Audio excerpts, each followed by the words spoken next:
Bonjour à toutes et à tous, bonjour Aline. Bonjour Martin, bonjour tout le monde. On se retrouve aujourd'hui pour vous parler d'un jeu de société qui va nous emmener dans la forêt, dans la nature plus exactement, parce qu'on va se promener un petit peu, il n'y aura pas que de la forêt. Il s'agit de Redwood, un jeu qui est signé par Christophe Rimbaud, qui est illustré, j'ai envie de dire magnifiquement illustré. Oui. Vous avez vu cette boîte quand même, avec un décor très naturel, mais également un objectif, j'adore les appareils photo. C'est donc un jeu qui est illustré par Edu Valls et qui est publié par Seed Dawn. Ce jeu est proposé en financement participatif, vous allez pouvoir participer à son financement s'il vous intéresse. Et l'objectif de cette vidéo, évidemment, c'est de vous montrer comment le jeu fonctionne. Et c'est un jeu très particulier par son matériel, par la mécanique de jeu, puisque nous allons prendre des photos absolument magnifiques avec des panoramas superbes d'animaux sauvages qui se promènent dans la nature. Et vous voyez sur ce plateau central que nous avons différents animaux qui sont posés et que nous allons pouvoir essayer d'attraper dans l'objectif de notre appareil. Mais avec des gabarits qui vont permettre de se déplacer et de choisir l'angle de notre objectif d'appareil photo. Et ce matériel-là, on ne l'a pas souvent vu dans un jeu de société. On va vous montrer comment ça fonctionne. On va s'amuser un petit peu également, on va prendre le temps de manipuler le matériel, on va vous faire une explication tout en jouant. Commençons par découvrir le matériel de jeu. Je vous ai déjà parlé du plateau que vous voyez au centre de la table. Sur ce plateau, nous avons 7 animaux différents que nous allons pouvoir prendre en photo. Et premier point important, si on arrive à obtenir les 7 animaux, on va marquer plus de points de victoire. On essaye d'en photographier le plus possible dans notre partie. On a, vous le voyez, des jetons animaux, c'est eux qu'on va prendre pour poser sur les photos qu'on va réaliser. Et on a également des jetons nature avec des fleurs, des arbres, des pommes de pin qui vont nous servir pour le scoring et les soleils qu'il va falloir prendre, mais pas trop. Ah oui, pas trop, parce que si on prend un soleil dans la partie, très bien, vous marquez 4 points de victoire à la fin de la partie. Par contre, si systématiquement vous photographiez en face du soleil, si vous en avez à partir de 2, surexposition complète. Eh ben oui, et là c'est moins 1 point de victoire. Sur le plateau que nous avons mis en place avec des petites fiches, on a des fiches de mise en place, ça je vais les ranger parce qu'on n'en a plus besoin, la mise en place est faite. Nous avons des cartes panorama, alors il va falloir en récupérer, on en a pas mal autour du plateau et ces cartes nous allons les poser sur notre album photo individuel. Là aussi, il y a un décor à reconstituer. Si on parvient à reconstituer en plaçant les cartes dans le bon ordre, on va marquer davantage de points de victoire. Nous avons des personnages, on en a 2 pour représenter le même personnage. Pourquoi on en a 2? Parce qu'on va pouvoir mettre le premier à l'endroit d'où l'on part, et le deuxième, quand on utilise un gabarit, eh bien, il va nous servir de point d'arrivée. Vous remarquez les présentoirs pour poser les gabarits, c'est très pratique pour pouvoir les visualiser pendant la partie, et puis c'est assez élégant également. Et enfin, nous avons les cartes objectifs. Au début du jeu, on en place 5 sur le plateau. Alors, je les ai tirées au sort, mais on en a pas mal. On va pouvoir changer en fonction des parties, ce ne seront pas les mêmes. Et pour commencer, on va retourner le premier objectif qui va nous indiquer un petit scoring particulier cette fois-ci. Si on arrive à faire une prise de vue parfaite, c'est-à-dire si jamais ce que l'on photographie, ça peut être un animal, ça peut être un arbre, ça peut être une fleur, et pile dans le trou d'un de nos gabarits, on voit qu'il y a des petits trous, et bien on marque un point supplémentaire directement. Et si jamais on prend en photo une fleur jaune également, et là peu importe qu'elle soit parfaite cette prise de vue ou pas, on marque un point supplémentaire. On voit qu'il va falloir vraiment placer judicieusement son gabarit objectif, et ce qui dépasse du gabarit n'est pas pris en compte. Oui, si on n'a ça, c'est qu'une très partie important. d'animal, ça ne marche pas, on ne pourra pas le récupérer pour le poser sur sa prise de vue. Alors on va commencer directement à jouer, je pense que c'est le plus simple pour expliquer la règle. Quand je suis premier joueur, je prends ce magnifique jeton premier joueur en forme d'appareil photo. Et de ce fait, je vais commencer à poser mon personnage sur un des emplacements. Le tien, tu peux l'enlever. Et je vais me placer. Alors, faut voir ce qu'on va prendre en photo. Toi, tu vas choisir avant moi. Donc, les animaux, il faut savoir qu'ils vont se déplacer. Je ne suis pas certain de ce que je vais pouvoir photographier. Je vais me placer ici. Je vais me placer ici. Une partie de Redwood va se dérouler en 5 manches, autant que nous avons de place dans notre album photo pour réaliser des photos. Et autant que petits objectifs intermédiaires vont se dévoiler au fil de la partie. Et le joueur, donc c'est toi qui vas commencer, va réaliser dans son tour 3 actions dans l'ordre.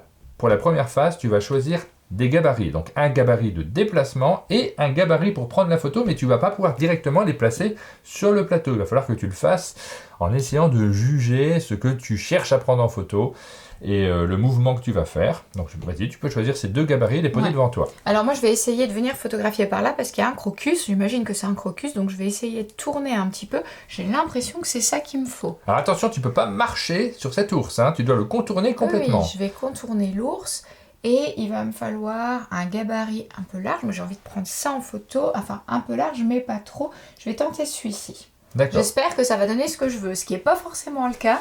Il y a des petits ajustements à faire. Donc tu les poses devant toi, tu vas pouvoir directement les utiliser puisqu'on fait tout son tour avant que son adversaire joue.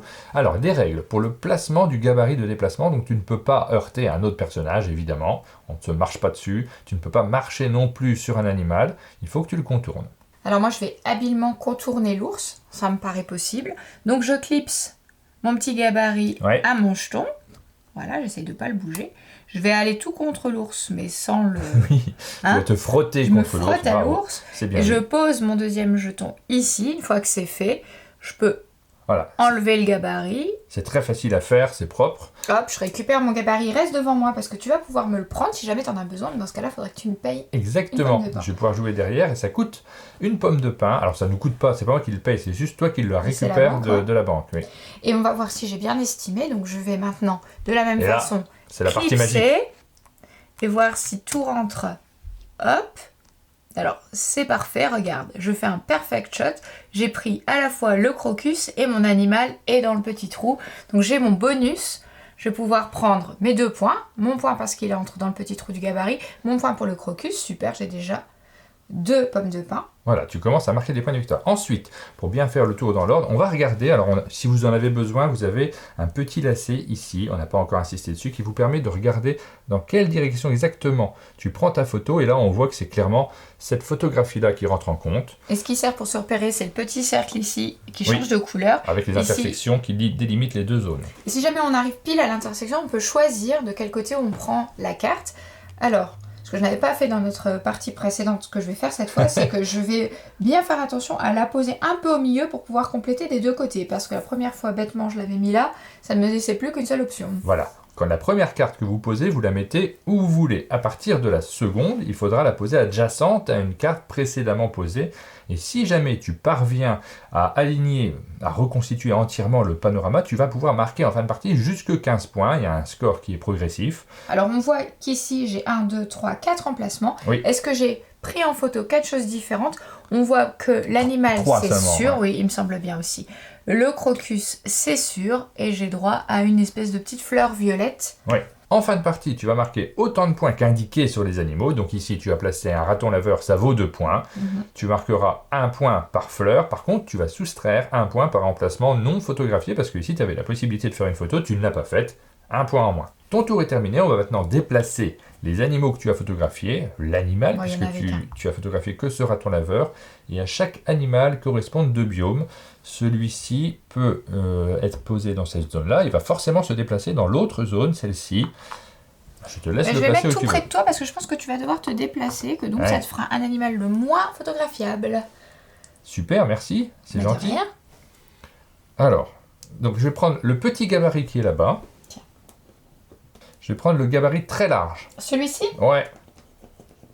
Il ressemble à une belle petite chauve-souris, tiens. Et je vais essayer de bien jouer.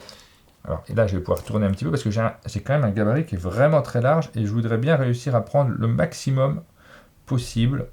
Donc, le cercle doit être dans la surface de jeu. Hein. Je ne peux pas me mettre à l'extérieur ici, même si ça m'arrangerait pour pouvoir prendre une grande zone. Je vais essayer de faire comme ça. Hop, je me place ici. Le choix est fait, je ne peux plus en changer. Et là, c'est le verdict. Est-ce que j'ai bien mesuré? Est-ce que j'arrive à prendre ces 2 animaux? J'en suis absolument convaincu. Je crois que j'ai aucun animal. Alors tu les touches un peu, mais il faudrait qu'ils soient complètement recouverts par le gabarit pour pouvoir les scorer. Là, c'est pas le cas. Ouais, c'est nul. Je pensais être plus près. Tu vois, j'ai mal mesuré. Et même celui-ci, il n'est pas complètement... Donc je ne vais pas prendre de photo dans ce coin-là. Mais c'est nul. Ce qui signifierait que je suis une bien meilleure photographe que toi. Ouais, j'ai l'impression, ouais. Donc là, j'ai juste 3 plantes, mais c'est vraiment archi nul. Mais alors par contre, tu vois, la pointe... Elle va de ce côté-ci, donc il n'y a que 3 zones sur le panorama que je prends en photo. C'est un moindre mal, mais c'est vraiment pas un coup magique. Je vais prendre un arbre, une fleur rose et une fleur jaune.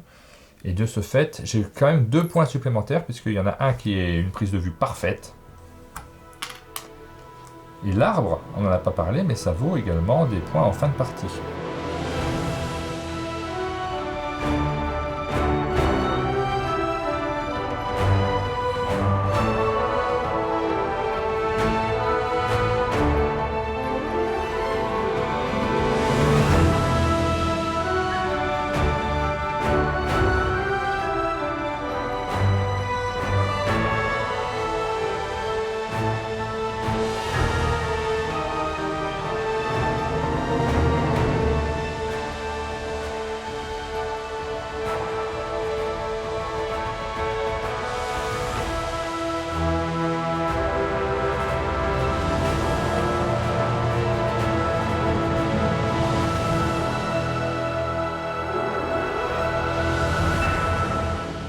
Eh bien, je te mets le soleil ici. Nouvelle carte objectif. Cette fois-ci, si on n'a pas d'animal, et moi je suis très fort pour prendre des photos sans animaux, c'est 3 points supplémentaires. C'est là, tout va bien. J'ai cru que c'était là. Ben, je crois que je vais prendre le gabarit 4. Oui. Je sais pas si ça va marcher ce que je veux faire. En fait, il aurait fallu le 3, mais je l'ai déjà, donc c'est pas possible. Ça m'embête de faire ça, mais tu vas me donner le tien. Je vais te donner un point. Ah, ça c'est un bon choix. Non, c'est ok. Je vais me mettre par là. Bien en face de ce que je veux photographier. Hop.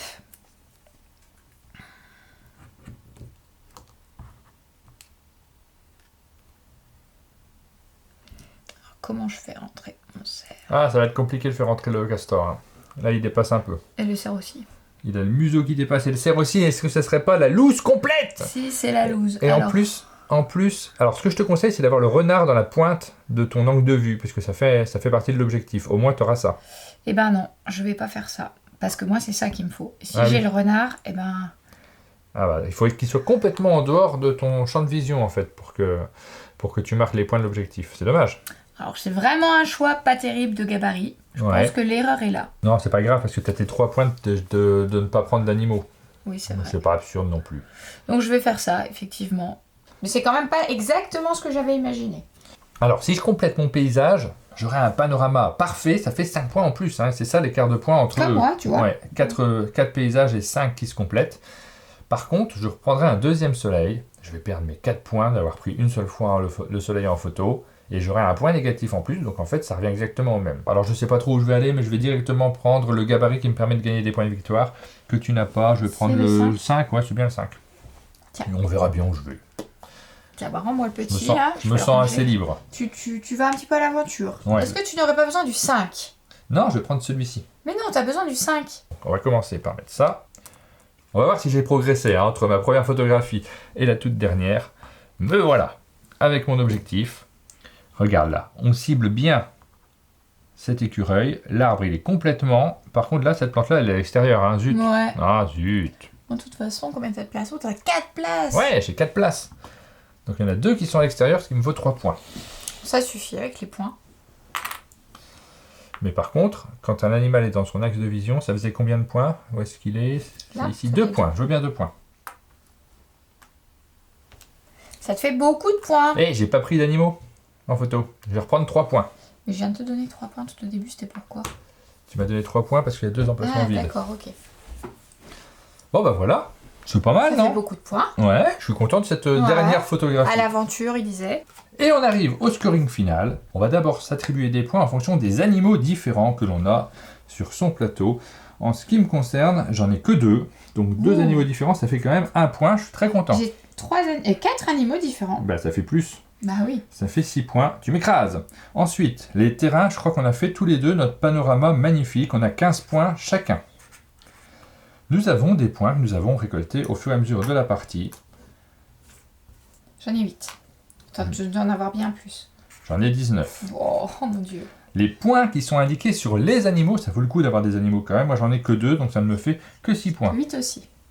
Ouais, il y a peu d'écart, hein. Ils sont très intéressants les animaux. Ensuite, il y a les arbres, tu marques 2 points et moi j'en marque 6. Les soleils, donc moi j'ai moins 1 malheureusement, et toi tu as 4 points. Mhm. Tu as Ça bien rattrape suggéré. un petit peu. Les emplacements qui sont restés libres, moi j'ai -3 pour mes 3 emplacements libres. 4, 5. -5, très bon. Oh non. Enfin, chaque fleur va nous rapporter 1 point.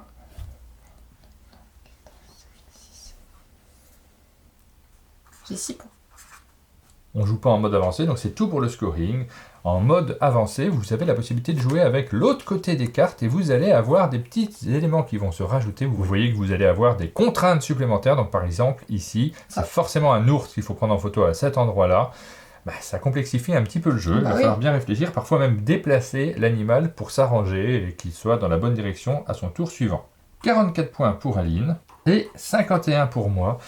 Comme quoi, on peut être un très bon photographe de la nature sans forcément gêner, parce que je trouve que tu as beaucoup gêné les animaux. Hein. À force de les prendre en photo, tu n'es pas suffisamment discrète.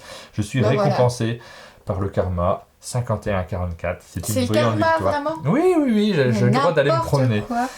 Précisons qu'il y a un mode solo à ce jeu, un mode solo avec des scénarios dans lesquels les cartes objectifs ne sont pas mises au hasard, elles sont mises dans un ordre qui est défini par le scénario, et ces scénarios, il y en a 4 dans la boîte. Donc vous pourrez y jouer également tout seul, ça vous permettra peut-être de vous améliorer en prise de photo, en comparaison de gabarit pour vous préparer. J'ai de l'amélioration possible, hein, je pense. Oui, on peut s'améliorer très... Mais j'ai mal commencé, moi, j'ai mal commencé au départ, et après, j'ai réussi à prendre de magnifiques photos, ce qui m'a permis de revenir dans le jeu. Je pense qu'on vous a donné une bonne image de comment fonctionne le jeu, une bonne image, une bonne photo du jeu. Vous le connaissez maintenant. Vous avez peut-être l'envie de vous exercer à manipuler ce matériel qui est très original. Moi, j'avais jamais vu ça. Des gabarits comme ça, on en voit uniquement dans des jeux de figurines, tu sais, pour les joueurs de Wargame, notamment de ce type de jeu. Ça s'appelle donc Redwood, c'est illustré par Eduval, c'est signé par Christophe Rimbaud. C'est un jeu qui est proposé en financement participatif et on met le lien vers la campagne de financement dans la description de cette vidéo. Rendez-vous pour de prochaines vidéos sur la chaîne et nous on vous dit à bientôt. Ciao.